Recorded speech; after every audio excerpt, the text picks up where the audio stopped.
토요일 날 소중한 시간에 신청해 주셔서 감사합니다. 저는 예14 사회정치 담당하고 있는 손민규라고 하고요. 최우현 선생님을 모셔보겠습니다. 네. 안녕하세요. 그 평화에 대한 글을 쓰고 있는 최우현이라고 합니다.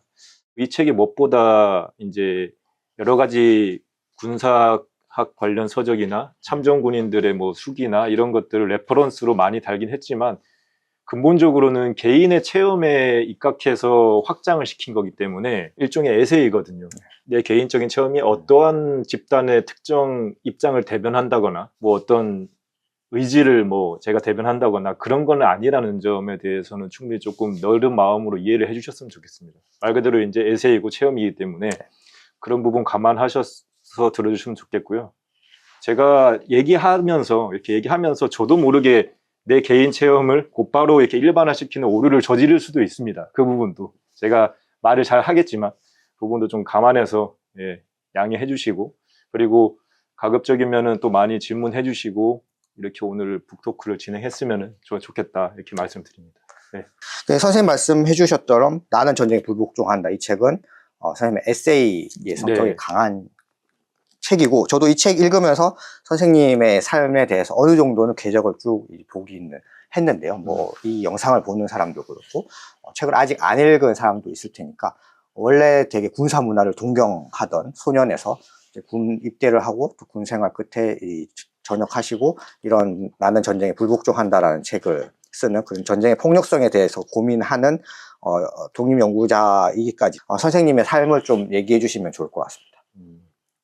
일단 어릴 때 군사 문화를 동경하게 된 배경에 대해서 가만히 생각을 해봤어요. 이렇게 내가 왜 그렇게 됐을까?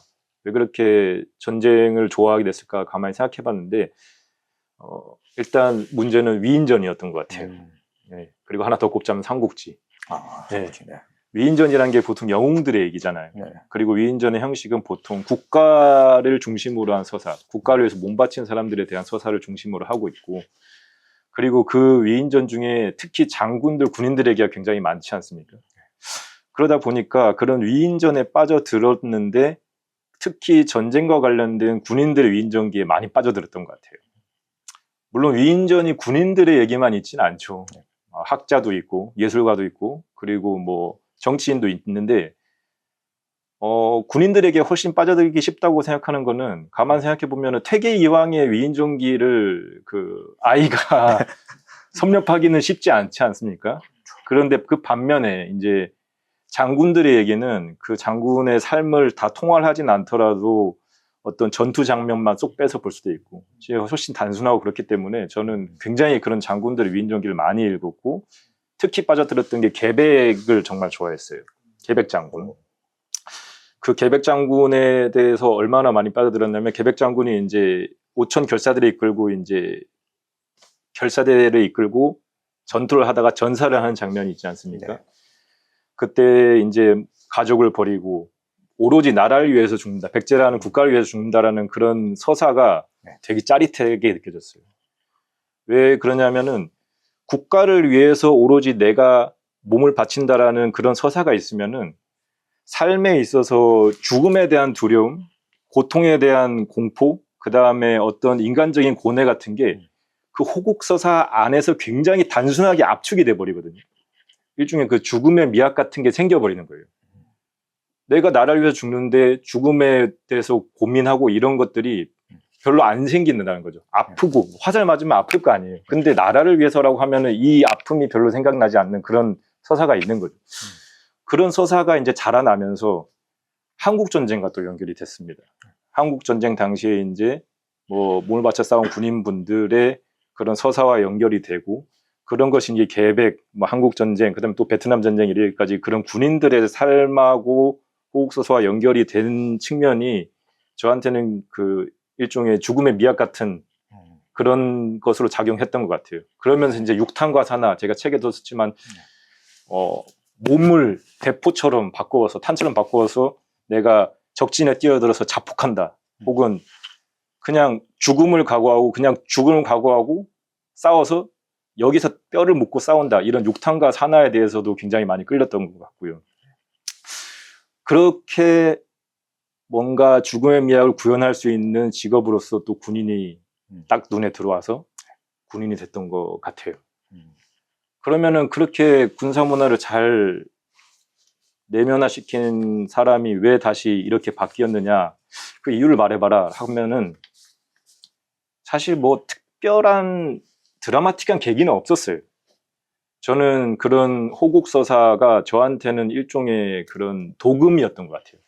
그러니까 실제로는 철인데 금인 것처럼 이렇게 금을 바른 것처럼 제 내면에 그런 국가를 위해서 죽을 수 있다라는 그런 미학 같은 게 도금처럼 색칠이 아주 짙게 돼 있었던 것 같다라고 생각을 해요. 근데 군생활 직접 하다 보면 그런 것들이 하나하나씩 깨져나가기 마련이거든요. 갑자기 이제 제가 책에도 썼지만 자해 사망한 병사, 자살한 병사를 보기도 하고, 갑자기 손가락이 날아간 동료를 보기도 하고, 그 밖에 뭐 훈련에서 위험한 상황들을 겪기도 하고, 그런 것들을 겪으면서 그 내가 내면화했던 호국서사와 전혀 다른 측면들이 생기고 의문이 생기는 거죠. 그런 의문이 쌓이면서 이게 맞나? 내가 생각했던 게 아닌데 라고 점점 조금씩 바뀌어 나갔던 것 같고, 결정적으로는 이제 제 몸이 어느 정도 망가지면서, 그러니까 귀가 안 들리고 이제 이명이 생기면서부터는 그 이심과 함께 분노가 다시 일더라고요. 그러니까 어느 순간에 딱 보니까 눈을 뜨고 딱 보니까 나는 분명히 저쪽 편에 있었는데 어느 순간 이쪽 편으로 밀려나 있었던 거예요. 군대라는 문화가 같이 있다가 나는 이쪽으로 갑자기 밀려 나온 거예요. 몸이 아픈, 더 이상 군인으로서 기능할 수 없는 소수자가 처음 그때 돼본 것, 그런 기분이었어요. 나는 분명히 저쪽 편에 있었는데 이제 이쪽 편이네? 라고, 소수자네? 라고 느끼는 순간에, 그 내가 소수자임을 느끼는 순간에 또 이런 생각이 드는 거예요. 그렇다면 내가 언젠가는 저쪽 편에서 가해자로서 있었던 것도 있는데 그건 어떻게 해야 되지? 가해자로서 소수자를 괴롭혔던 역사도 있는데 그건 어떻게 해야 되지? 그런데 또 왜 내 위치는 지금은 또 소수자네? 라는 게 굉장히 복잡하게 맞물렸던 것 같아요. 그러면은 나는 피해자인가? 가해자인가? 가해자인가? 피해자인가? 이런 정체성의 갈등이 조금 있었고, 사실 조금이 아니라 상당히 있었습니다. 예. 그러면 책을 읽었어요. 책을 읽고 답사를 다니고, 군인들도 이해해보자. 그리고 군인들한테 죽어간 민간인들도 한번 이해해보자. 이 부분에서 많이 생각을 하면서 여러 가지 독서를 했던 것 같아요. 그리고 답사도 많이 다녔고, 그렇게 내린 결론을 어느 정도 이제 정리를 한 게 이 책이 아닌가, 저는 그렇게 생각을 하거든요. 이 소수자라고 말씀하셨는데 네. 여기도 이 책에서 나오는 한 그 개념 중에 하나가 겁쟁이 군인이잖아요.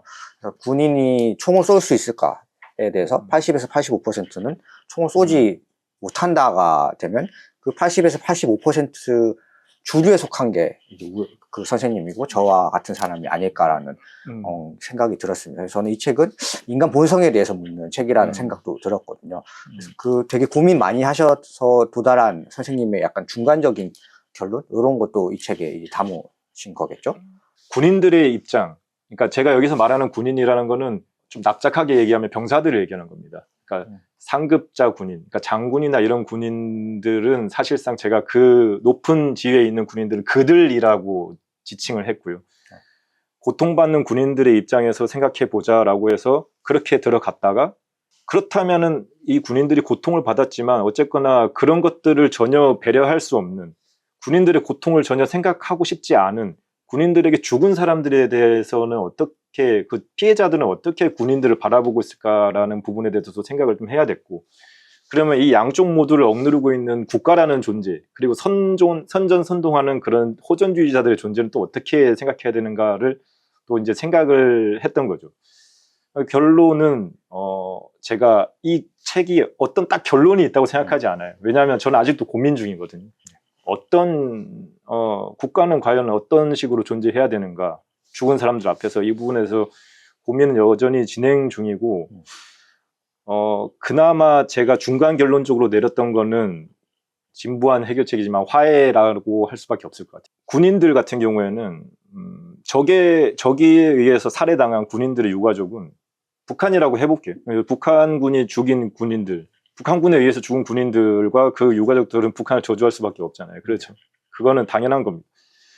근데 그 반면에 남한 군인들한테 학살당한 남한 국민들은 남한 군인들을 저주할 수밖에 없어요. 맞잖아요. 이 서로 간에 원수가 서로 간에 이렇게 공존하는 입장에서 결국은 마지막 챕터에 이제 그런 원한이 있는 사람들과 원한이 있는 사람들끼리의 만남이 어쨌거나 좀 필요하다. 왜냐하면은 우리가 앞으로 살아가야 되는 건 우리의 몫이니까라고 하면서 화해라는 키워드를 제시를 했던 것 같습니다. 예. 뭐 선생님 책 나오고 언론사에서도 좀 서평이 있었고 그 다음에 또 독자들도 서평 나눠줬는데 그런 것도 혹시 보시나요? 아니 인상적이었던 서평 같은 게 있었나요? 예, 그 서평 중에 그 저와 비슷한 궤적을 밟으셨던 전직 군인분이 남겨주신 서평이 있어요. 사실 제가 이 책을 쓰면서 아까 제가 소두에 말씀드렸다시피 개인적인 경험을 이제 토대로 쓰다 보니까 이것이 얼마나 많은 공감을 받을 수 있을까? 뭐 레퍼런스를 달긴 했지만 레퍼런스를 단 거와 별개로 현재 살아있는 현재의 삶을 살아가는 사람들에게 얼마나 공감을 얻을 수 있을까 조금 걱정이 됐었고 특히 군인들은 어떻게 생각할까 좀 이런 거에 대해서 좀 고민이 많았는데 저와 비슷한 궤적을 걸으셨던 군인분들 중 한 명이 서평을 남겨주시기를 굉장히 많은 공감이 됐다라고 말씀해 주셨어요. 그래서 나도 그런 부분을 느꼈고 저자의 문제의식이 맞다고 생각한다. 물론 전부 다 동의하는 건 아니지만 나도 여기에 대해서 할 말이 굉장히 많다라고 서평을 남겨주셨거든요. 네. 그래서 그 부분이 저는 인상적이었고요. 마침 말이 나온 김에 말씀드리면은 군인들이 평화에 대해서 이야기를 하는 거는 저는 가능하다고 생각해요. 크리스 헤지스라는 유명한 이제 전선 종군 기자가 이런 말을 했거든요. 전쟁을 가장 증오하는 사람은 전쟁이 무엇인지를 아는 퇴역 군인들이다라고 얘기를 했어요. 그리고 하워드 진이죠. 그 미국의 유명한 역사학자이자 노동운동가인 하워드 진 같은 경우에는 2차 세계대전 당시에 폭격수로 참전을 해서 프랑스 로아양이라는 곳에 네이팜탄을 투하했어요. 그러면서 이제 많은 민간인들을 죽였겠죠. 그 하워드 진이 나중에 미국으로 돌아와서 자기가 저지른 그런 전쟁 범죄를 반성하면서 이제 본격적인 반전 운동에 뛰어들었거든요. 하워드 진이 그렇게 얘기해요. 베트남 전쟁의 당시에 이제 미군의 참전을 반대하는 운동을 하워드 진이 하고 있었는데 하워드 진이 이야기하기를 이 반전 운동의 가장 큰 동력은 그리고 가장 큰 영감을 준 집단은 참전 군인들이었다라고 얘기를 해요. 실제로 참전 군인들이 이제 베트남 전쟁 당시에 그 자기가 베트남에서 받아온 훈장을 이제 던지고 스스로의 몸을 밧줄로 묶어가지고 평화를 위한 투쟁을 했단 말이죠. 그런 부분이 저는 가능할 수 있다고 보고 특히 한국에서도 가능할 수 있다고 봐요. 왜냐하면 한국은 아직까지도 징병제를 유지하는 국가잖아요. 우리가 말을 하기가 힘들어서 아직까지도 반공주의는 강력하기 때문에 말을 하기가 힘들어서 그렇지 징병제가 유지되고 있는 한국에서 군인들에 대해서 평화에 대해서 얘기해봐라 라고 본격적인 대화의 장이 열린다면 훨씬 더 많은 군인들이 이야기를 할 수 있을 거라고 생각을 저는 하거든요. 그래서 그런 부분에서 저는 조금 뭐랄까요 연대를 모을 수 있는 군인들이 조금 더 있었으면 좋겠다. 예, 그런 생각을 좀 해봤습니다. 서평을 읽으면서 네. 그분에 대해서 그런 마음을 가졌었던 것 같아요.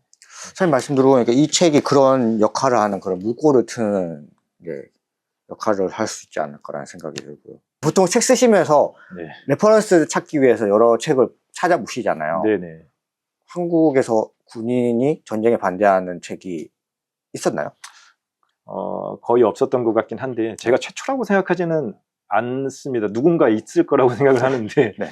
감히 그 최초라는 타이틀에 제가 뭐 얘기를 하고 싶지는 않고요. 네. 네. 그래도 이렇게 의미가 있었다고 말씀해 주시는 분들이 가끔씩 있어서 저도 그 부분은 굉장히 좀 뭐랄까요 작가로서 뿌듯하다 그런 생각을 가지고 있습니다. 출판 동향을 확실히 보면은 앞서 말씀드린 대로 약간 전쟁을 계속 돈의 관점, 방산 기업의 관점 이런 식의 얘기를 많이 하는 것 같아요. 그런 환경에서 또 우리나라랑 아직은 또 많이 거리가 떨어지는 거다 보니까 이란 전쟁 났을 때도 계속 일반 시민들은 막 코스피 지수 이런 얘기를 하고 있는 게 많이 보이는데 이런 상황은 또 좀 어떻게 보시는지 궁금합니다. 확실히 그 이번에 전쟁을 거치면서 그런 얘기들이, 그러니까 이란 전쟁, 미국 이란 전쟁을 거치면서 증시 그리고 경제에 대한 걱정에 대한 목소리가 되게 많았던 것 같아요. 왜냐하면 워낙 코스피가 상향하던 중이어서 확 떨어지고 이제 유가가 오르고 그러다 보니까 경제적인 문제 때문에 이제 좀 당황하신 분들이 있는 것 같은데, 저는 어쨌거나 그분들이 나는 주가가 떨어져서 전쟁에 반대해, 나는 뭐 기름값이 올라서 전쟁에 반대해, 그렇게 얘기한다고 해서 화나거나 분노할 일은 아니라고 봅니다. 솔직히 얘기하면. 그분들의 선의를 믿고 싶어요. 저는 그분들이 이 전쟁을 어떻게 봐야 될지 어떻게 해석해야 될지 몰라서 가장 가까운 것부터 이야기를 하신 거라고 생각하거든요. 어쨌거나 주가가 떨어져서 나는 전쟁이 싫어라고 얘기하는 거는 넓은 의미에서 보면은 반전의 표시죠. 네. 그런 부분에서 야, 너는 왜 이렇게 도덕적으로 그렇게 생각을 하지 못해? 라고 추궁하는 거는 오히려 더 그 반전의 연대를 해체시키는 말이라고 생각을 해요. 그러니까 그분들이 그렇게 이야기를 했을 때 그러면 우리 조금 더 생각해 보면 어떨까라고 설득하는 과정이 더 필요하다고 보는데, 그 설득에 대한 역량이 한국은 조금 약한 건 사실인 것 같아요. 네. 말 나온 김에 방산 무기를 좀 얘기를 해보면은, 사실 우리나라가 이제 탑5 방산국, 국방력, 예, 그 5대 군사국가 뭐 이런 얘기가 나오는데, 사실 원래 방산이라고 불러도 안 됩니다. 방위산업이라고 불러도 안 됩니다. 군수산업이라고 부르는 게 정확한 명칭이고요. 한국은 그런 군수산업에 대한 좀 도덕적인 평가, 인문학적인 평가가 거의 전무해요. 제가 볼 때는. 그런 것 같습니다, 진짜. 네. 우크라이나 전쟁이 일어났을 때 제가 그때 굉장히 열심히 언론 모니터링을 했는데, 그 당시 이제 윤석열 정부 때 우크라이나 전쟁이 일어난 직후 한 9월쯤에 윤석열 정부 당시 그 군수산업 관련된 기관장이 이런 얘기를 했습니다. 대운이 찾아왔다고. 대운이 왔다. 그러니까 큰 운이 우리에게 흘러 들어왔다. 이런 얘기가 있었고, 또 어떤 언론사에는 이런 헤드라인을 했습니다. 전쟁이 끝나도 쇼핑은 계속될 것이다. 그러므로 이제 우리는 무기를 더 많이 팔아야 된다. 이런 식의 얘기를 했었거든요. 그건 실제로 헤드라인에 있었고요.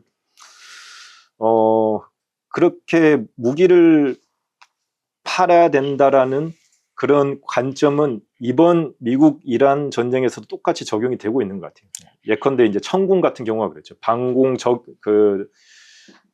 무기인 천궁이 잘 역할을 하고 있으므로 우리는 천궁을 또 팔 수 있는, 그거를 또 이제 판매할 수 있는 하나의 루트로서 많이 뉴스에서 홍보가 되는 것 같아요. 여러분들 지금 전쟁을 보면은 가장 많이 보는 전쟁 이미지가 어떤 건가요, 혹시? 드론, 미사일, 그렇죠. 네. 참수작전 이런 거. 밤하늘에 딱 이렇게 불빛이 하늘 날아가고, 그 불빛을 쫓는 또 하나의 불빛이 날아가고, 그거는 말 그대로 이제 미사일이 날아가고 그걸 요격하는, 밤하늘을 수놓는 그런 무기들인데, 그것이 전쟁의 참상을 전하지는 않거든요. 그건 순수히 제가 볼 때는 무기 선전이에요. 잘 보이는 밤하늘에 무기가 날아가고 그것을 쫓는 무기가 있고, 중요한 건 그 무기가 떨어진 다음에 이야기를 담아야지 그게 진짜 전쟁의 참상인데, 우리가 보는 건 밤하늘에 그거밖에 없단 말이죠. 그리고 또 채널을 돌려보면은 이른바 국제관계 전문가들, 그리고 증시 전문가들, 또는 AI 전문가들이 나와가지고 전쟁을 해설하는데, 대부분 그거는 이제 현대 전쟁의 양상에 대한 해설이고, 이제 그런 식으로 우리가 전쟁을 바라보다 보면은 그렇게 바라보는 전쟁의 배수구는 결국은 군수산업일 수밖에 없어요. 왜냐하면은 전쟁이 터졌을 때 우리는 얼마나 잘 방어할 수 있을 것이냐에 대한 논의로 흘러갈 수밖에 없기 때문에, 전쟁의 맥락, 그리고 어떤 전쟁의 참혹함이 무엇인지, 그리고 누가 침략을 했는지에 대한 맥락 같은 걸 다 생략할 수밖에 없이 다 군수산업이라는 배수구로 다 흘러가기 때문에 굉장히 좀 문제가 있다고 저는 생각을 하고요. 그리고 그 무기라는 것은 기본적으로 우리가 한국은 방어 무기를 생산하고 하기 때문에 괜찮지 않느냐, 방어 무기를 수출하는 거 아니냐, 뭐 이런 식으로 말씀하실 수도 있는데, 또 맞긴 맞습니다. 사실 천궁 같은 경우에는 방어 무기 측면이 강하기도 합니다. 그런데 그 원칙적으로 따지면은 공격용 무기와 방어용 무기의 구분은 무의미해요. 모든 방어용 무기는 공격용 무기가 될 수 있거든요. 아까 말한 천궁만 해도 천궁은 날아오는 미사일을 요격할 수도 있지만 공해상에서 혹은 가까운 적과 가까운 영토의 전투 지경선에서 비행기를 격추시킬 수도 있습니다. 민간인 비행기를 격추시킬 수도 있고 그런 방공 무기들이 민간인 비행기를 격추시킨 경우는 세계사적으로도 종종 있죠.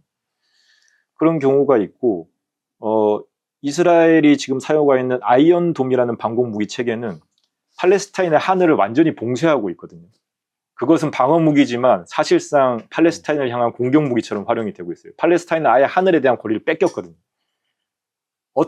하늘에 대한 어떤 행위도 할 수 없는 거고, 그리고 이스라엘인들은 그런 아이언돔을 토대로 마음 놓고 침략을 벌일 수 있는 것이기 때문에 사실 방어 무기라고 해도 사실상 살상 무기와 다를 바가 없다라는 부분이 좀 있는 것 같아요. 우리가 이제 많이 그 무기를 수출하는데 이 무기를 수출함으로 인해서 우리가 어떤 부작용, 역풍을 맞을 것인가에 대해서도 많이 고민을 해봐야 된다고 저는 생각을 하거든요. 계속 얘기도 되나요? 예, 당연하죠. 네. 예컨대 그 무기 수출 위험 지수라는 개념이 있습니다. 무기 수출 위험 지수란 무엇이냐 하면은 우리가 이 무기를 판매함으로 인해서 우리의 무기를 사들인 나라가 그 무기를 통해서 어떤 짓을 저지를지, 인권과 부패에 어떤 악영향을 줄지를 측정하는 지수예요. 쉽게 얘기하면은 무기를 분쟁 국가에 팔지 말라는 얘기거든요. 심각한 분쟁이나 학살이 일어나고 있는 곳에 무기를 팔면은 그 무기가 어떻게 활용될지 모르잖아요. 예컨대 히틀러에게 무기를 판다고 생각한다면 히틀러가 그 무기로, 우리의 무기로 어떤 짓을 저지를지 모르기 때문에 무기 수출 위험 지수를 고려해서 가급적이면 도덕적으로 사용될 수 있도록 무기를 팔아야 된다라는 그런 지수인데, 한국은 현재 제가 볼 때는 그런 무기 수출 위험 지수를 거의 고려하지 않고 무기를 팔고 있거든요. 그렇게 무기를 파는 거는 사실상 고리대금업이나 마찬가지예요. 분쟁 국가나 뭐 이런 곳에 무기를 팔면은 무기가 절실한 사람들은 비싼 값에 우리 무기를 사들이겠죠. 천군 같은 경우에 잘 한다니까, 싸고 좋다니까. 그럼 결국 그런 가난한 국가들이나 다급한 국가들은 무기를 비싸게 사들일 테고, 그리고 그것을 또 어떻게든 살상에 이용할 테고, 우리는 돈을 많이 벌니까 좋죠. 실제적으로 경제 상승 효과가 있을 겁니다. 예. 군수 산업을 함으로 인해서. 하지만 도덕적인 후과도 우리가 대신에 각오해야 되는 거예요. 고리대금업자는 끝이 안 좋은 법이거든요. 예컨대 우리는 그 일제 당시에 일본이 만들었던 군수 회사, 뭐 신일본 제철이라든가 미쓰비시라든가 그런 기업들을 보고 전범기업이라고 비판하잖아요. 당연히 우리가 판 무기에 대해서도 우리의 무기에 죽은 난민들이나 피해자들이 우리의 기업을 비판할 수 있어요. 그리고 극단적인 상황을 벌일 수도 있겠죠. 그건 고리대금업자로서 무기를 판 대가에 대해서 우리가 치러야 될 그런 희생이 있을 수도 있다. 극단적으로 얘기하면 그런 부분도 각오해야 되는 거기 때문에 방위산업 그리고 군수산업 그리고 수출에 대해서 마냥 돈의 논리로만 바라봐서는 안 된다라는 게 제 생각입니다. 저도 약간 미국은 왜 전쟁을 멈추지 못하는 걸 책을 보면서 이 책의 논의는 뭐 관심 있는 분들 다 좀 아실 텐데, 여기서 미국이 왜 전쟁을 멈추지 못하는가에 대해서는 군수산업 업체들의 엄청난 로비 때문이다 이렇게 얘기를 하고 있는 거고, 그걸 깨부수겠다고 한 사람이 원래는 이제 트럼프였는데 지가 이제 전쟁을 하고 있다 이런 책이었거든요. 거기서도 그 사람이 가장 크게 문제 제기를 하는 것은 미국 군수산업이 엄청난 규모를 이제 돈을 벌고 있는데 거기에 너무 크다 보니까 그냥 상하원에 로비스트 2명씩 막 붙인대요. 로비력도 엄청나고, 그리고 걔네들이 가장 큰 문제는 그 책에서 얘기하기로는, 물론 트럼프도 그런 생각으로 집권을 했는데 이제 국가에서 세금을 걷어서 재정의 상당한 부분을 이 국방부로 가고 있는 거죠. 여기 원래 병원 짓고 학교 짓고 이렇게 해야 되는데, 근데 그 돈이 결국 이제 그게 무기 생산에 쓰이는 거, 무기 개발에 쓰이는 거고, 개발했으면 테스트, 현장에 필요하니까 전쟁을 계속 벌일 수밖에 없는 건데, 생각해보면 우리가 납세자들이 쓴 돈으로 병원, 뭐 학교 지어야 되는 돈인데 얘네들 군수업체에 주면서 무기 개발하고 있는 거죠. 그리고 요즘은 그게 군수업체들이 대부분 국방부에서 쓰는 게 아니라 민간 기업에서 쓰고 있으니까 일부 민간 기업들은 돈을 되게 잘 벌고.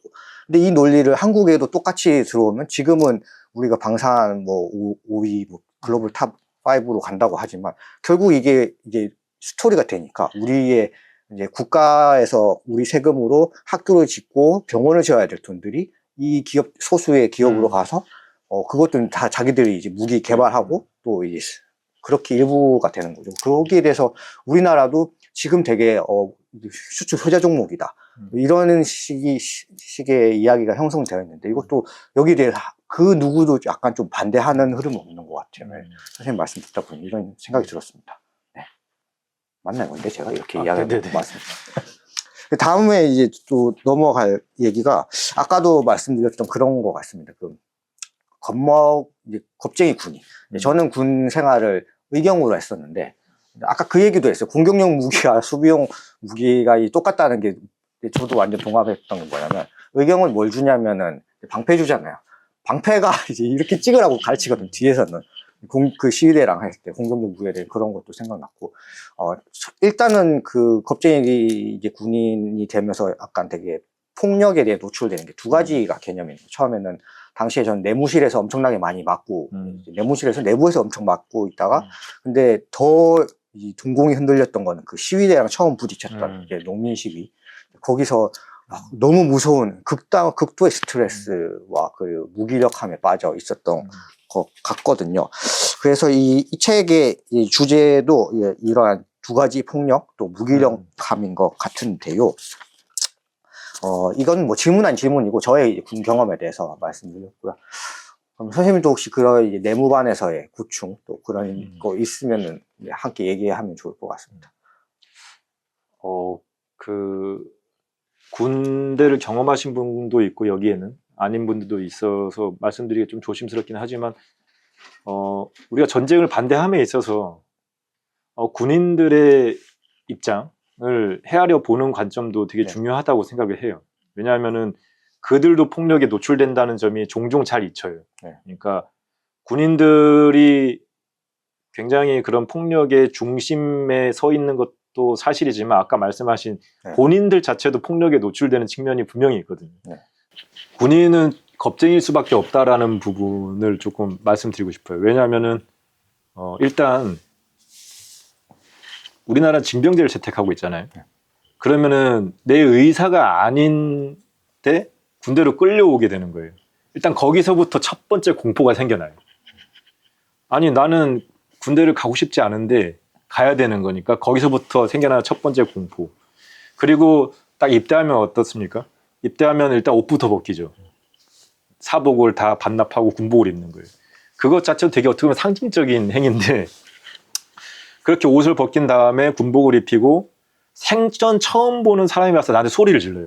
나는 아무것도 잘못한 게 없는데 생전 처음 보는 사람들이 정말 생전 처음 보는 목소리로 욕설을 하거나 혼을 낸단 말이에요. 20년 살면서 그런 것을 겪어본 적이 거의 없던 젊은이가 그런 공포에 노출이 되는 거예요. 이해할 수 없는 공포. 그리고 그 공포를 매개로 해서 군인들한테 명령을 하죠. 군은. 너는 이제부터 용감해져라 라고 명령을 해요. 근데 그 용감해져라는 명령이 공포를 기준으로 그 떨어진다는 게 되게 중요한 부분이거든요. 예컨대 군이 병사들에게 너는 용감해져라 라고 하는 그 용감함이란 오직 적을 향해서만 용감해야 되는 거예요. 그 용감함이 자기 상관이나 대한민국 국군 자체를 향해서 용감하면 안 되는 거예요. 그러니까 그 용감함은 진짜 용감함이라고 볼 수가 없죠.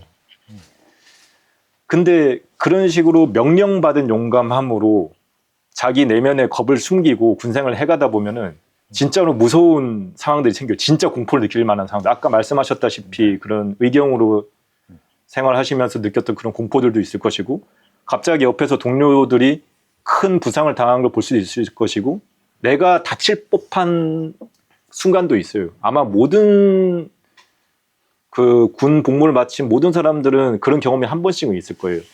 다치진 않았지만 다칠 뻔했다. 크게. 그런 경험이 있고 정말 최악인 경우에는 죽어가는 것을 볼 수도 있어요. 그러면 그런 것들을 보면서 내 앞에 서린 진짜 공포를 봐요. 근데 뒤에서는 용감해지라고 하고 또 공포로 나를 압박해요. 그럼 공포와 공포 사이에 병사는 외통수가 되는 거예요. 근데 이런 상황에서 어떻게 겁쟁이가 되지 않을 수 있겠어요? 당연히 겁쟁이가 될 수밖에 없죠. 용기를 낼 만한 구석이 한 군데도 없어요. 외통수라서. 그런데 더 큰 문제는 그 외통수에 몰린 병사들 뒤로 이렇게 명령하는 거죠. 정신력으로 이겨내라. 제가 책에도 썼지만 네. 정신력으로 극복해라. 그리고 뭐 어떤 약을 먹고 전쟁에 나가라. 이런 식으로 해서 야만의 강제력을 발동해서 군인들을 용감함이라는 키워드로 밀어붙이는, 몸이 건강해야 마음도 건강하다. 정신력만 있으면은 우울한 거 다 이겨낼 수 있다. 저는 그렇게 생각하지 않습니다. 우울하고 내 마음이 무너질 때는 전문의의 진료를 받는 게 제일 낫지. 그 얘기해 주신 사례가 대표적인 게 일본이 러시아 네. 상대로 그 전쟁도 한번 그렇죠. 짧게 얘기해 주실 수 있을까요? 길게 얘기해 주시면 네. 그 책에 보셨을지 모르겠지만 일본군 같은 경우에는 아마 역사상 제 판단으로는 정신력을 가장 강조했던 군대 중에 하나예요. 그러니까 일본군 같은 경우에는 비행기가 날아가면 저 비행기를 어떻게 떨어뜨릴 수 있겠어? 라고 사령관이 병사들에게 물으면 병사들이 이렇게 대답해야 돼요. 정신력으로 떨어뜨릴 수 있습니다. 그리고 일본군의 가미카제 전술은 잘 알고 있죠. 국가를 위한 충심 하나만으로 그 자살 임무를 수행해라. 뭐 이런 것도 있었고, 일본군은 전쟁에서 물러나지 않는다. 우리가 포위당하면은 도저히 싸울 수 없는 상황이 되면은 항복하는 게 아니라 다 자살을 각오하고 돌격해서 옥쇄한다. 실제로 일본군들 사이에서는 동남아 전선에서 그렇게 항복을 못하고 흑한에 몰린 사람들이 인육을 먹었다는 기록도 있을 정도로 그런 잔인한 일들이 일어났는데, 그런 참상을 겪은 일본군들의 정신력이 그럼 과연 강했느냐라고 보면 그렇지는 않다는 거죠. 실제 기록을 보면은 병원으로 몰려온 일본군들의 그런 상태를 보면은 정신적으로 피폐해질 대로 피폐해져서 그 몸무게가 거의 20kg밖에 되지 않을 정도로 말라가지고 전쟁 신경증이라는 그런 일종의 병증을 겪고 거식증에 걸리고 미라처럼 돼서 말라 죽어서 비틀어져서 죽어가는 병사들이 일본군 내에 엄청 많았던 거예요. 정신력을 강요한 결과, 왜냐하면 인간은 그 정도의 참상과 고통과 그런 것들을 버틸 만한 힘이 있을지 모르겠습니다. 있나요? 저는 그렇게까지는 없다고 보거든요. 그렇게 미라로 돼서 죽어갔다라고 하는 그런 사례들이 있고, 일본에서는 전쟁 신경증에 대한 연구가 상당히 첨예하게, 그 당시 일본군 병사였던 사람들이 아직까지도 그 트라우마에 심하게 시달리고 있기 때문에 상당히 상세하게 사회적인 문제처럼 이야기를 하고 있어요. 아직까지도. 네. 그렇기 때문에 그런 부분에 대해서 우리 같은 경우에는 조금 문제의식이 전혀 없죠. 한국이라고 없었을까요? 한국전쟁 당시 혹은 베트남 전쟁 당시 그런 강압에 몰려가지고 비틀어서 죽어간 군인들이 없었을까요? 그렇지 않다고 보거든요. 네.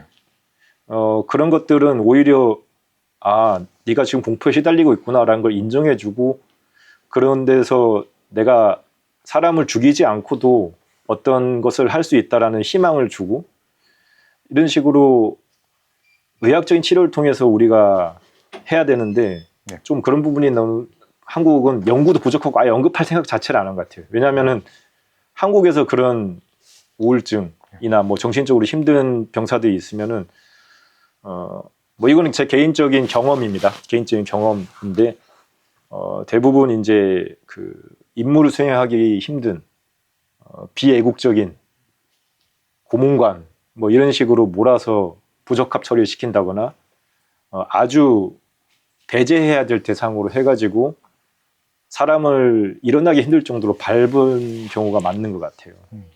좀 받아들일 품 자체가 없다. 왜냐하면은 우리가 그런 것에 대해서 인정하고 받아들일 그런 연구나 조금 배려가 없으니까. 선생님 말 들으니까 저도 생각나는 게 그냥 김동춘 선생님 전쟁과 사회 정도 말고는 그렇게 우리 사회가 군사주의라든지 전쟁에 대해서 좀 사유한 기록들, 뭐 학술서 이런 게 많지는 않았던 것 같은. 그 또 전쟁이랄까, 전쟁은 우리가 받아들이는 그런, 실제 한국에서 전쟁은 70년 전에 일어나고 안 일어났으니까 우리가 전쟁을 바라보는 거는 주로 대중문화, 뭐 영화든지 소설일 텐데, 이 책에서도 그 허밍웨이라든지 아니면 서구전선 이상 없다 이런 작품들을 또 잠시 얘기를 해주셨는데요. 대중문화 속에서 소설, 영화에서 그 재현되는 전쟁에 관해서 또 연구자로서 어떻게 보고 계신지 궁금합니다. 대중문화나 문학 같은 경우에, 특히 영화 같은 경우에는 네. 전쟁을 그릴 때 전투에 집중하는 것 같아요. 그러니까 하지만 전쟁이라는 거는 그 한 시간의 전투도 아니고 하루의 전투도 아니고 정말 짧게는 수주, 길게는 몇 년, 그리고 더 길게는 수십 년 동안 이어지는 그런 아주 길고 그리고 끝없는 그런 참혹한 참상이 재현되는 그런 현상인데, 일단은 뭐 영화적인 한계, 문학적인 한계가 있으니까 전투의 장면만 집중하는 거겠죠. 그리고 전투의 장면을 담는 게 스펙타클 하기도 하고요. 그리고 실제로 전투에서 잔혹한 일도 많이 일어나기 때문에 이해는 할 수 있습니다. 예. 당연히 뭐 전투의 장면에 집중한 건 알고 있는데 이해할 수 있지만, 하지만 저는 좀 요즘 드는 생각은 뭐냐면은, 진짜 더 잔인한 전쟁은 전투가 아니라 전투가 끝난 이후에, 본격적인 전투가 끝난 이후에 일어나는 그런 식민지적 과정, 그러니까 이른바 토벌 전쟁에서 일어나는 그런 참상들이 더 두드러진다고 생각해요. 그거는 제가 이제 이스라엘이 팔레스타인을 학살해가는 과정에서 확실히 느끼게 됐던 건데요. 우리는 이제 이스라엘과 그 팔레스타인 전쟁이 2023년 10월 7일에 시작돼서 그런 폭격이 감행되고 그 폭격으로 많은 사람들이 죽고 이런다는 기사를 딱 한 달, 두 달 정도 봤을 거예요. 근데 더 잔인한 일들은 그런 폭격 이후의 점령 과정에서 더 잔인한 일들이 훨씬 더 많이 일어났다는 거죠. 이제 우리는 그런 것들 주목하지 않고, 언론도 주목하지 않고, 대중매체도 주목하지 않고, 또 그런 것에 대한 말씀하신 영화나 드라마도 거의 나오지 않아요. 한국에서는 말이죠. 번역도 안 하고 외국에 나와 있는 게 또 이렇게 들어오지도 않고 이런 문제가 있어요. 그런데 그런, 진짜 어떻게 보면은 전쟁이 무엇인가, 전쟁이 왜 참혹한가를 우리의 피부에 와닿게 알려줄 수 있는 그런 참혹한 장면들은 재차 말씀드립니다만, 전투가 아닌 그 이후에 우리의 삶을 망가뜨리는, 일반인들의 삶을 망가뜨리는 그런 군인들의 행위에 있다는 것을 여러분들께 이 자리를 빌어서 조금 더 설명을 해드리고 싶고요. 그래서 조금 제가 영상을 준비해왔거든요. 한번 좀 보실 수 있어요. 이게 뭐냐면은, 팔레스타인은 두 지역으로 나뉘어요. 서한 지구와 가자 지구로 나뉘는데, 전쟁은 이제 가자 지구에서 벌어졌고 서한 지구에서는 전쟁이 벌어지지 않았다고 보통 생각하시잖아요. 근데 가자 지구 전쟁과 동시에 서한 지구에서도 이런 토벌전이 일어났어요. 이스라엘군이 팔레스타인 사람들을 학살하는 토벌전이 역사상 가장 강력하게 일어나고 있었거든요. 이거는 이제 서한 지구, 팔레스타인 서한 지구에서 이스라엘 군인들이 팔레스타인 민간인들의 집을 점령하고, 보시면 아시겠지만 이렇게 아이들의 장난감을 뺏고 뭐 희희낙낙 거린다고 얘기해도 될까요? 이런 것들을 자랑처럼 올리고 있는 영상이에요. 근데 이거는 이스라엘 군인들의 입장보다는 집을 빼앗긴 자의 입장에서 좀 볼 필요가 당연히 있지 않겠습니까? 이스라엘 군이 참배를 하려는 팔레스타인 여성의 코란을 뺏고 있는 장면입니다. 그러니까 종교적인 자유를 박탈당하는 거죠. 책도 못 읽는 그런 폭력이다. 사실 식민지나 마찬가지 상태인 거죠.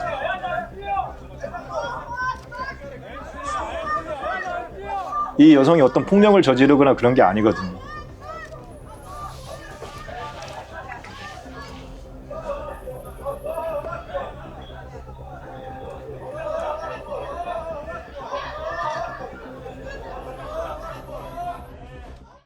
이거는 마찬가지로 팔레스타인 서한 지구에서 그 이스라엘 군이 이제 기중기를 동원해서 집을 부시고 있는 거예요. 이 노인의 집을.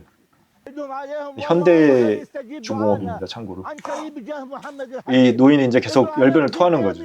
여기 군인들이 있고, 이런 식으로 팔레스타인이 살던 집을 부수고, 이 부순 집에 이스라엘 정착민들이 들어가는 거예요. 거기서 그리고 사는 거죠. 이게 다 군사작전이고, 이 또한 전쟁의 일환으로 이제 볼 수밖에 없습니다. 근데 검문당한 팔레스타인 청년이 이스라엘군에게 폭행당하는 장면입니다. 또한 서한 지구에서 일어났던 사건입니다.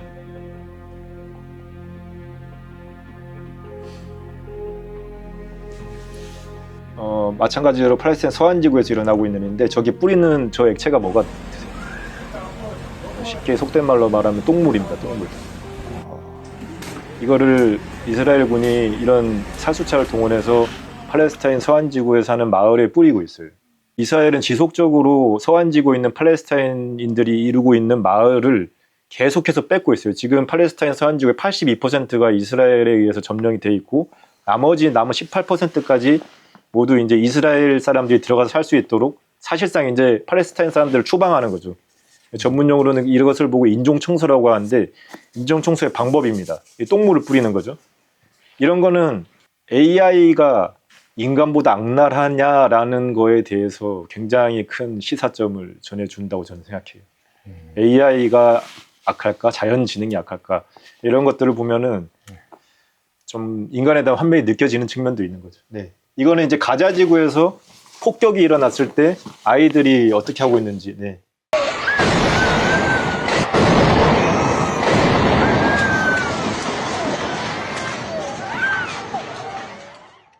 이게 다 어쨌거나 그 전쟁, 우리가 이른바 전투라고 부르는 것에 그 이후에 일어난 일들이 일어난 점이 되게 중요한 것 같고요. 우리는 이것을 전쟁이라고 포함을 잘 안 시키려는 경향이 있는 것 같아요. 근데 길게 보면은 다 전쟁이고, 우리가 지난날 제주에서 혹은 여순에서 겪었던 그런 수많은 과거사의 피해들도 이 모습과 저는 크게 다르지 않았을 거라고 보거든요. 네. 이 전쟁에 대한 책이기도 한데, 저는 최근에 그 얘기, 이제 어떤 사람은 죽어야 합니다라는 책을 읽었는데, 그건 필리핀 얘기거든요. 필리핀이 마약과 전쟁을 시도하면서 두테르테라는 대통령이 전 국민의 지지를 받아가지고 마약 사범들을 그냥 죽이겠다고 해서 엄청나게 죽여요. 근데 그게 법의 절차와 상관없이 경찰들이 점점 악독해지는 거예요. 그래서 아무나 죽여요, 진짜. 경찰 나중에 아무나 죽이는 그런 게 약간 오버랩 되는 느낌도 저십니다. 전쟁 행위의 뒤에서 저는 이 얘기가 맞는지 모르겠지만, 군인들이 이제 이 정도면 내가 마음대로 해도 되겠네 하는 이제 비극적인 상황이 발생하는 게 국가에서 주도한 폭력의 이 마지막 좀 안 좋은 면, 또 필연적인 그 폭력성이 아닐까라는 생각이 들었고요. 다음 질문으로 넘어가면, 다음 질문은 약간 좀 앞선 얘기와도 중첩될 수 있는데, 우리나라 보면은 방산도 그렇고 지금 국방력 뭐 상위 5위라고 막 이런 얘기가 있고, 근데 저희 젊었을 때만 해도 늘 군에 가면 그런 얘기 많이 했잖아요. 우리나라는 북한에 비해서 국방력이 열세고 재래전 하면 우리가 워게임 해도 계속 지을 수밖에 없다, 이런 얘기했는데, 어느 순간부터는 뭔가 대한민국이 정말 싸움을 잘하는 나라가 됐고, 그리고 이런 것들 우리나라가 다른 나라를 쳐들어가기 위해서가 아니라 이런 이제 동아시아의 굉장히 불안정한 지정학 때문에 어쩔 수 없는 선택이다, 뭐 이런 얘기가 있는데, 한국의 위상이 증가한 여러 가지 맥락 중에 하나 국방력 증가도 있을 텐데요. 그런 것도 선생님께서 어떻게 보시는지 궁금합니다. 국방력 순위는 말 그대로 이제 장비와 인원에 대한 그런 나름대로 이제 수량이 들어가니까, 그 무기의 발달 정도가 들어가니까 나름의 객관적인 지표라고 볼 수 있을 것 같은데, 말씀드렸다시피 전쟁은 그렇게 단순하지가 않잖아요. 결론은 우리가 요즘 AI에 대한 전쟁이 많이 나오는데, AI가 표적을 선정해가지고 폭격을 한다. 그건 실제로 AI의 그런 살상 능력이, AI가 살상에 기여할 수 있는 그런 능력이 굉장히 많이 발달된 건 사실이죠. 또 그 AI 능력까지 군사력에 포함될 수 있을 것이고요. 그 AI 능력과 그리고 폭격 능력이 포함될 수 있는데, 아무리 그런 국방력이 강하다고 해도 결론적으로는 어쨌거나 군인들이 직접 들어가야 된다는 측면이 있어요. 전쟁은 아직도 그렇거든요. 지금 약간의 착시가 일어나고 있는 게 뭐냐면은, 미국이 이란을 공격하는데 AI의 그런 비도덕성에 대해서 얘기가 많았잖아요. 근데 결론적으로는 어쨌든 미국은 폭격만 했어요. AI를 이용해서. 말 그대로 영토로 들어가진 않았거든요. 이스라엘 같은 경우에는 엄청난 AI 능력을 가지고 있음에도 불구하고 가자지구를 폭격하고 결국엔 군인들이 들어가서 전쟁의 참혹함을 극대화시켰거든요. 이제 그 과정에서 군인들과 조우하고 지금 군인들이 민간인들과 조우하는 과정에서 그런 일어나는 일들은 AI로서 측정할 수도 없고 우리가 뭐 어떻게 되리라고 예상할 수도 없는 그런 미지의 영역이기 때문에 그런 부분에 대해서 조금 엇갈리는 부분이 있는 것 같아요. 근데 초전에 그런 약간의 화력전 양상에서는 국방력 순위가 어느 정도 의미가 있다. 하지만 그런 영토화에서 땅을 점령 전쟁이나 토벌 전쟁으로 들어갔을 때는 그런 국방력 순위 같은 게 사실상 조금 더 무의미해질 수 있다. 좀 이렇게 말씀드릴 수 있을 것 같고 네. 그렇습니다. 또 이거는 이 책에 보면은 이제 나중에 현대사에 대한 얘기도 있고 어떻게 보면 우리나라의 근현대사를 읽을 수 있는 단서들도 좀 심어져 있는데요. 모든 나라들이 그런 것 같습니다. 우리나라도 늘 우리가 국사 시간에 배울 때는 평화를 사랑하는 민족, 우리는 먼저 외세 침입을 절대 하지 않은 나라다. 뭐 이런 식의 국사 서술이 있는 것 같고 우리의 국방력이 올라갈 때도 늘 우리는 먼저 상대방을 공격하지 않는 평화를 사랑하는 대한민국이다. 이런 인식이 있는 것 같습니다. 물론 이 국사를 공부하다 보면 그게 사실은 아니죠. 고려시대 엄청나게 북방민족이랑 전쟁했고 괴롭히고 이런 문제도 있었고 삼국시대도 서로 계속 치고받는 호전성이 있었으니까요. 군사 문화에 관심이 많고 군인도 출신이었고 또 이런 책을 쓰신 입장에서 한국 문화, 한국사를 좀 어떻게 보시는지 좀 궁금합니다. 저도 한국인이 네. 한국 민족이 네. 평화를 사랑하는 민족이라는 얘기는 동의하지 않습니다. 고립주의적인 전통이랄까요? 그러니까 예를 들어서 남의 나라에 일어난 일에 참견하지 말고 그냥 우리끼리 잘 살자라는 고립주의적인 전통은 있었을 수도 있다고 봐요. 그러니까 상대적으로요. 상대적으로 고대 시대에 그냥 조금 한반도라는 공간에서 좀 고립주의적으로 살아가는 그런 전통이 있었을 수는 있다고 보지만 한국인만 유독 평화를 사랑한다? 그거는 사실 뭐 인류 진화학적인 측면에서 전혀 맞지 않는 것 같고요. 그리고 설령 그런 전통이 있었다고 한들 일제시대에 들어오면서 다 망가졌다고 저는 생각합니다. 예컨대 동학농민 전쟁 같은 경우에는 동학농민군이 이제 외세 침입에 맞서서 이제 봉기를 했는데 그 동학농민군을 토벌할 때 당시 조선 정부는 일본군을 불러들였죠. 그리고 일본군을 불러들여서 동학농민군을 토벌하도록 하고 그 동학농민군을 토벌할 때 조선이 관군을 지원했습니다. 물자적인 측면에서도 군사적인 측면에서도 뭐 여러 가지 편의적인 측면에서도 결국은 자국민을 죽이는데 자기네 병사를 동원한 거죠. 자기 병사를. 그리고 외국군까지 불러서 죽였고요. 그리고 일제시대 들어오면서 간도특설대라는 부대가 있었습니다. 간도특설대는 이제 만주에서 활약했는데 간도특설대는 조선인으로 구성된 사실상 거의 대부분이 조선인으로 구성된 특수부대였는데 이 부대의 임무는 항일 세력을 잡아서 죽이거나 아니면 토벌하는 임무였어요. 이 또한 외국과 상대하는 게 아니라 내 나라 내 민족과 상대하는 군대였어요. 동학농민군 전쟁 때도 그랬고 간도 토벌 때 또한 그랬습니다. 그리고 일제 당시에 일제 경찰, 이른바 순사라던가 헌병보조원 같은 경우에는 마찬가지로 조선인이 조선인을 잡아서 고문하고 또 괴롭히는 역할을 했어요. 실제로 그 순사는 일제 말기 들어가면은 일본인보다 조선인이 훨씬 많았습니다. 그런 내 민족이 같은 민족이 같은 민족을 죽이는 이런 자가 집단 학살의 전통이 해방 이후에 그대로 이어졌을 수 있다고 봐요. 왜냐하면은 해방 이후에 우리는 친일 경찰과 친일 군인들을 거의 대부분 등용했거든요. 그래서 일제 때 순사하던 사람들이 그대로 경찰이 되고 일제 때 간도특설대에 있던 사람, 특히 뭐 대표적으로 백선엽 장군 같은 사람은 될 수 있겠죠. 또는 일본군에 종사했던 사람이 그대로 국군의 수뇌부가 됐어요. 그렇게 해서 자기 나라 민족을 죽이는 그런 안 좋은 정신사를 가진 군인과 경찰들이 정부의 중요한 요인이 되었고 그리고 그들은 결국 제주 4.3을 일으켰죠. 제주 4.3 때 3만에서 5만, 정말 많게는 8만을 죽였다고 돼 있는데 그 자기 나라 민족을 자가 집단 학살했던 그 군인과 경찰들이 그대로 또 제주 4.3에서 그게 재현됐고 여순에서도 재현됐고 더 멀리 가면 한국전쟁 전후에 있었던 수많은 민간인 학살, 이른바 빨갱이 학살 때도 군인과 경찰들이 다 개입했어요. 그러니까 어느 순간부터 한국군은 외적을 상대로 하는 그런 군이 아니라 자기 나라 국민을 통제하는 그런 군의 역할처럼 정신사적인 측면에서 오염되지 않았나 생각을 했어요. 자기 나라 민족을 자가집단할 수 있는 경찰과 군대는 그런 군대를 우리가 가지고 있었다라는 과거사가 있다면은 과연 한국인은 평화를 사랑하는 민족이라고 볼 수 있는가? 그렇진 않다고 보고 뭐 베트남 전쟁 때 나가서 베트남 민간인들 학살했던 그런 것도 있지만 그보다는 이런 자기 나라 국민, 자기 나라 시민을 통제하는 자가 집단에 대한 폭력이 행했다는 그런 과거사를 네. 떠올려 보면은 평화가 좀 어울리지 않는다고 생각합니다.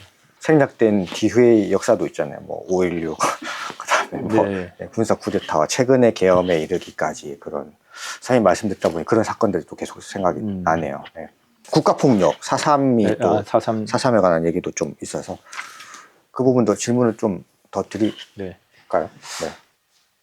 군이 처음으로 민간인을 죽이기 시작한 시점이 제주 4.3이에요. 사실 그 제주 4.3 이전까지는 해방 정국이 혼란스러웠으니까 뭐 이런 어떻게 보면은 민주항쟁이라든가 뭐 그런 여러 농민들의 그런 봉기라든가 이런 게 일어났어도 민간인들한테 직접 손을 대고 폭행을 행사하는 주체는 경찰이었거든요.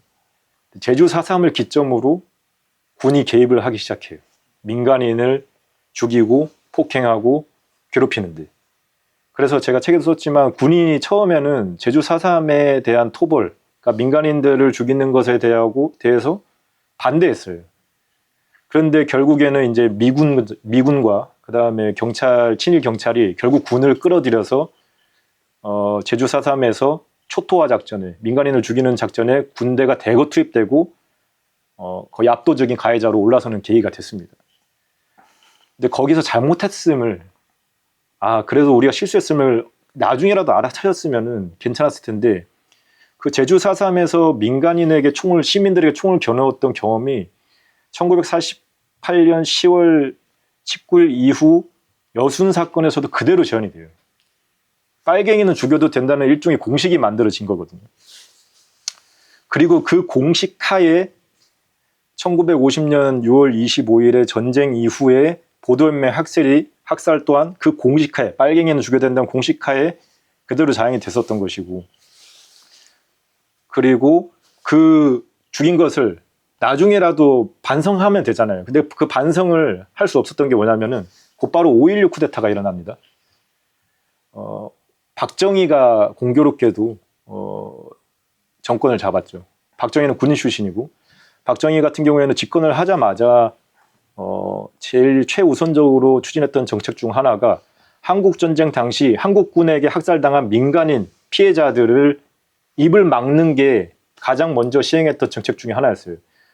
당연히 한국군에 의해서 내 가족이 죽었으니까 그 유족들은 보상해라 라고 외칠 거 아니에요. 그 보상해라 라고 외치는 유족회를 해산시키고 유족회장들을 수백 명을 잡아 가두고 또는 그 유족회장들 중에 죽은 사람도 있고 그 위령비를 다 때려 부수고 그리고 묻어놓은 집단학살 무덤을 파헤쳤습니다. 그러면서 박정희가 뭐라고 선언했나요? 반공이 국시라고 딱 선언을 했어요. 민간인 학살은 선이었다, 좋은 일이었다라는 게 사실상 그 박정희가 위령비를 때려 부시고 무덤을 파헤침으로써 사실 공식 서사가 된 거예요. 그래서 그런 군이 시민에게 총을 겨눌 수 있다는 그런 전제가 고쳐지지 않고 계속 이어졌고 5.18 때도 똑같이 재현됐고 그게 최근에 재현된 것은 12.3 내란이죠. 사실 군은 어떤 경우에도 시민에게 총을 겨눌 수 없습니다. 우리가 착각하고 있는 부분인데 아무리 계엄이라는 군사적인 상황이 떨어지더라도 헌법에 우선할 수는 없어요. 헌법에 보면 영장 청구가 그대로 있고요. 시민들 재판받을 권리도 그대로 있고 그건 헌법에 따라져야 되는 거고 이번 헌법재판소 판결도 그런 취지에서 났습니다. 계엄법에 의해서 계엄사령관이 군인으로 임명될 수는 있지만 군인들이 총을 가지고 시민들에게 겨누고 그 총을 지렛대로 해서 폭행을 가하는 거는 그거는 명백히 불법이에요. 그런 일을 할 수가 없어요. 시민들에게 물력을 행사한다는 게 계엄하에서 군인들의 역할이라고 볼 수는 없어요. 경찰들의 역할일지 모르겠어요. 일부 헌병 군인들이나. 그렇지만 기본적으로 시민들에게 총을 겨눈다는 전제 자체는 틀린 겁니다.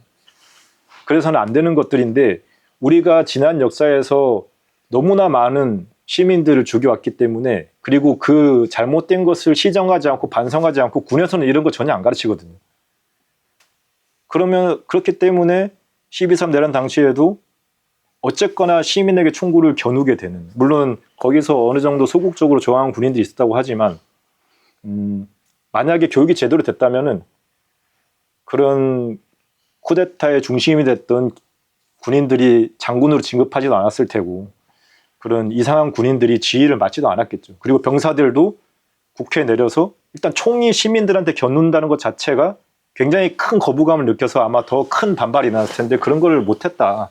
그런 것의 시작점이 제주 4.3이다라고 저는 분석하고 있습니다. 그런 민간인 학살의 역사를 반성하지 않는다는 측면이 군인들은 거의 대부분 모른다. 저는 그 학살의 과오를 아는 군인들도 있겠죠. 근데 대부분 모릅니다. 왜? 안 가르치니까요. 그렇죠. 군인도 그렇고 우리가 일반인들이 네. 이제 우리가 보통 정규과정 대입위에서 열심히 공부할 때 그때 현대사 공부는 거의 안 하지 않아요. 잠시 다루거나. 이 책도 결국은 전쟁에 불복종한다. 제목부터 불복종하는 겁니다. 우리가 일상에서 실천할 수 있는 이제 평화를 향한 방법들, 전쟁에 좀 반대하는 방법들 이미 많이 실천하고 계시지만 좀 나눠주시면 좋을 것 같습니다. 책을 읽는 게 불복종의 방법이 될 수 있다고 봐요. 네. 그러니까 뭐 우리가 다들 생업 있으시니까 다들 집회 나오실 수가 없잖아요.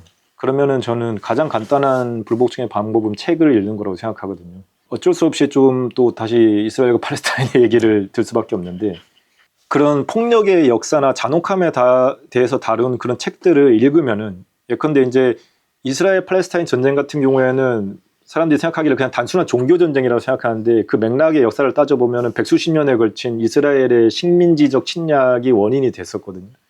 이런 부분은 사실 뉴스에서 다루지 않아요. 하마스가 공격했네, 자살폭탄 테러를 가만히 했네, 이스라엘이 반격했네 이런 식으로만 나오니까 전혀 그 맥락을 알 수가 없거든요. 근데 팔레스타인 사람들이 백수십 년간 얼마나 많이 죽었고 얼마나 많이 탄압을 받아왔는지를 객관적으로 알리는 역사서들이 굉장히 많이 나와 있습니다. 그것이 편향된 역사서일 수도 있지만 실제로 어느 정도 역사서에는 대중적인 합의가 된 관점이라는 건 분명히 존재하거든요. 예컨대 일람 파페라는 유대인 역사학자, 그래서 이스라엘 국적의 역사학자예요. 일람 파페가 쓴 팔레스타인 전쟁에 관한 책들이 여러 권 한국에서도 번역이 돼서 나와 있어요. 그 사람은 이제 이스라엘 국민으로서 팔레스타인 탄압의 역사를 공부했으니까 나름대로 객관적일 수 있겠죠. 라시드 할리디 같은 학자들도 있고 그런 학자들이 쓴 책을 한번 읽어보고 맥락을 전체적으로 파악해 보셨으면 좋겠어요. 그러면 지식이 들어오실 거 아니에요. 이렇게 지식이 들어오면은 그 지식은 내가 이렇게 얻게 된 지식은 그냥 머릿속에만 머물지 않아요. 제가 생각할 때는 누군가 잘못된 견해를 얘기할 때 내가 품고 있는 지식이 꿈틀거린단 말이에요. 이게 혀로 나오고 싶어 해요. 야, 하마스가 이상한 인간들이야. 이스라엘이 잘했어. 이스라엘이 뭐 할만했지. 이런 식으로 얘기하면은 여러분들께서 정말 균형 잡힌 역사서를 읽었다면은 그거 아니야 바보야 맥락을 봐라고 얘기하고 싶으실 거예요. 그렇게 할 수 있도록 여러분들이 습득한 지식이 알아서 잘 움직일 거라고 저는 확신을 하거든요.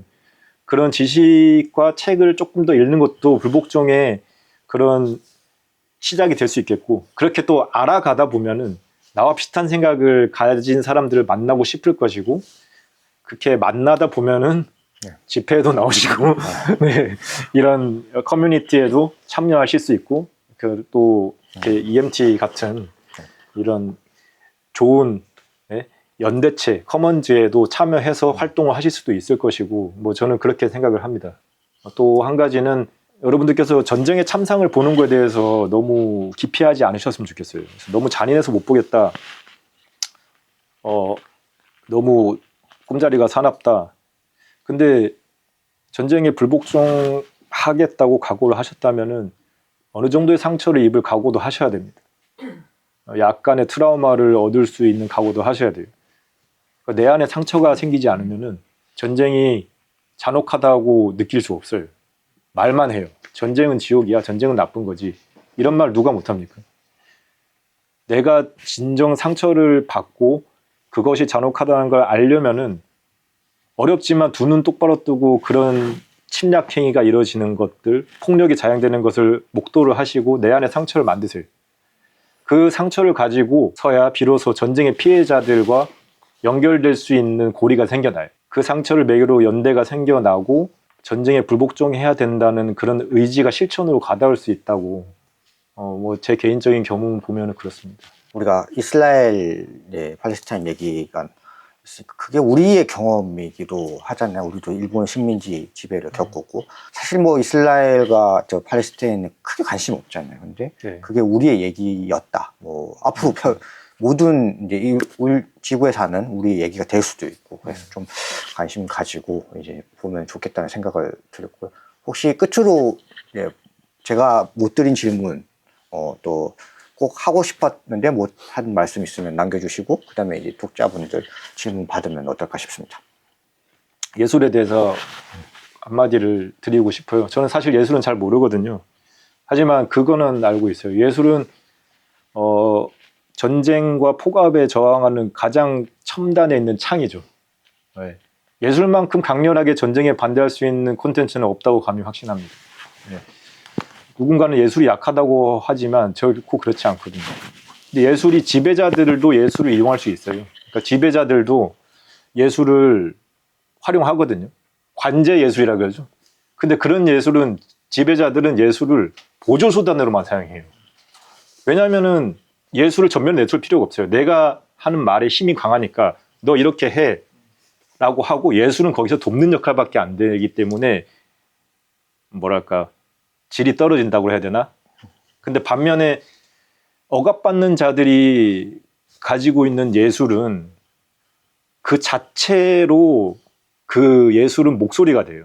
억압받는 자들은 예술을 보조수단으로 사용하지 않고 첨단에 나와 같이 하기를 원하고 예술을 평화의 선두, 중심에 두려고 노력을 해요.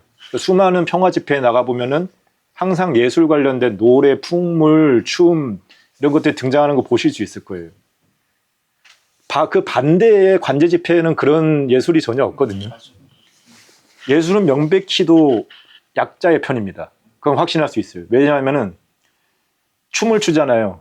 춤은 왜 추게 됐냐면은 춤으로 인해서 춤을 춘다는 건 발을 구르는 활동이 처음인데 발을 구름으로 인해서 우리의 연대가 강하고 많아 보인다는 걸 표현하기 위해서 춤을 추기 시작했다고 합니다. 일리아스 카네티라는 학자가 쓴 얘기예요. 제가 한 게 아니라. 서로 발을 구르고 연대하고 소리를 지름으로 인해서 5명이 춤을 추지만 실제로는 엄청나게 많은 연대자가 있는 것처럼 하기 위해서. 노래도 마찬가지죠. 우리가 같이 리듬을 생각하고 같이 가사를 떠올리고 같이 성대를 떨어서 합창을 하는 거예요. 그게 저항자들을 위한 굉장히 큰 압박이 되고 목소리가 될 수 있는 거예요. 그런데 지배자들이 사용하는 예술은 전혀 그렇지가 않다는 거죠. 그럼 예술이 정말 꽃이 필 수 있는 것은 저항을 하고 사회적인 부분에서 우리가 약자를 도울 수 있는 부분에서 예술을 어떻게 활용할 것이냐 이런 부분에 대해서 예술의 정체성이 있다고 생각을 하고 뭐 결론적으로 얘기하자면 그렇습니다. 여러분들께서 이런 활동을 통해서 좀 더 평화에 관심을 가져주시고 약자와 함께 해주시길 바라면서 저는 예술이 강하다고 생각해요. 그리고 그 증거를 여러분들께 보여주면서 마무리하고자 합니다. 네. 이거는 2018년 당시에 팔레스타인에서 팔레스타인 사람들이 고향을 뺏겼잖아요. 자기 고향으로 돌아오기 위해서 귀환 대행진이라고 합니다. 비무장으로 그냥 나는 우리 집을 뺏겼어 라고 해서 뭐 폭력으로 막 하는 게 아니라 맨몸으로 내 집으로 돌아가기 위해서 행진을 해요. 이 과정에서 수백 명이 죽었거든요. 그렇지만 계속해서 내 집으로 돌아가겠다고 비무장으로 몸으로 방벽을 넘어요. 그 방벽을 넘는 와중에 당연히 이스라엘 군들은 총을 들고 있고 그 귀환 대행진을 하는 와중에 팔레스타인 사람들이 자신의 의사를 표현하는 춤입니다. 이 춤의 이름은 답케라는 팔레스타인 전통 춤이에요. 그리고 이 걸고 있는 스카프는 여러분들 흔히 보면 막 테러리스트 스카프라고 생각하시는데 그런 게 절대 아니고요. 팔레스타인 전통 스카프고 쿠피에라는 전통 스카프입니다. 이분들이 춤을 추면서 다들 보면 뒤에 검은 연기가 있잖아요. 이스라엘 군인들이 조준하고 있는 총구 앞에서 어떤 식으로 율동을 하고 예술을 통해서 자신의 강력함을 드러내고 저항 의지를 드러내고 하는지를 보셨으면 좋겠어요. 예술이 이만큼 강력하다라는 거는 저는 이 영상을 보고 되게 알았어요. EMT를 일부러 맞춤형으로 이 마무리 멘트를 준비하신 것 같은 느낌이 강하게 들지만 어쨌든 좋은 말씀. 예, 감사합니다. 오늘. 예, 저희의 시간은 여기까지고 작가님 오늘 이제 고생해 주셔서 감사합니다.